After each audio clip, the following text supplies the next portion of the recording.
Hymns from the French of Lamartine by John Greenleaf Whittier I. Encore un hymne, o ma lyre un hymne pour le Seigneur, un hymne dans mon delire, un hymne dans mon bonheur. One hymn more, o my lyre. Praise to the God above, of joy and life and love, sweeping its strings of fire.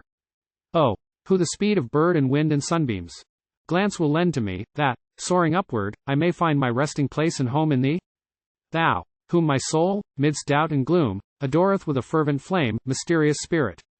Unto whom pertain nor sign nor name. Swiftly my lyre's soft murmurs go, up from the cold and joyless earth, back to the God who bade them flow, whose moving spirit sent them forth. But as for me, O God, for me, the lowly creature of thy will, lingering and sad, I sigh to thee, an earth-bound pilgrim still. Was not my spirit born to shine where yonder stars and suns are glowing? To breathe with them the light divine from God's own holy altar flowing?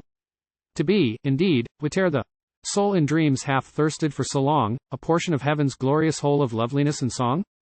Oh, watchers of the stars at night, who breathe their fire, as we the air, suns, thunders, stars, and rays of light, oh, say, is he, the eternal, there? Bend there around his awful throne the seraph's glance, the angel's knee?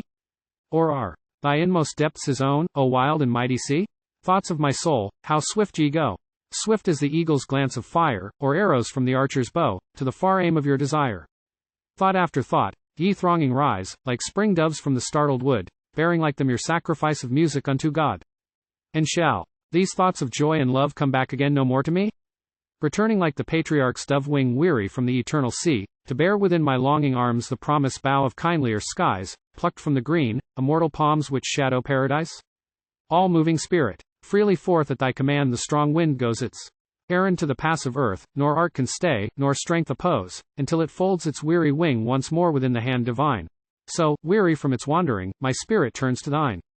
Child of the sea, the mountain stream, from its dark caverns, hurries on, ceaseless, by night and morning's beam, by evening's star and noontide's sun, until at last it sinks to rest, o'erwearied in the waiting sea, and moans upon its mother's breast. So turns my soul to thee.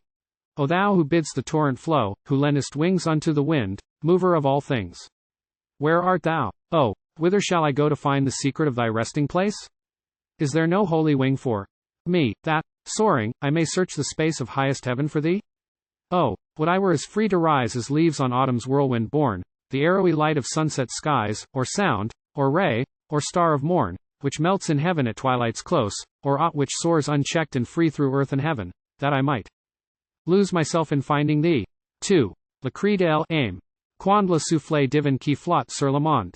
When the breath divine is flowing, zephyr-like o'er all things going, and, as the touch of viewless fingers, softly on my soul it lingers, open to a breath the lightest, conscious of a touch the slightest, as some calm, still lake, whereon sinks the snowy bosomed swan, and the glistening water rings circle round her moving wings when my upward gaze is turning where the stars of heaven are burning through the deep and dark abyss, flowers of midnight's wilderness, blowing with the evening's breath sweetly in their maker's path when the breaking day is flushing all the east, and light is gushing upward through the horizon's haze, sheaf-like, with its thousand rays, spreading, until all above overflows with joy and love, and below, on earth's green bosom, all is changed to light and blossom.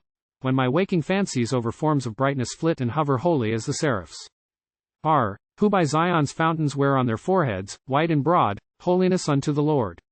When, inspired with rapture high, it would seem a single sigh could a world of love create, that my life could know no date, and my eager thoughts could fill heaven and earth, overflowing still.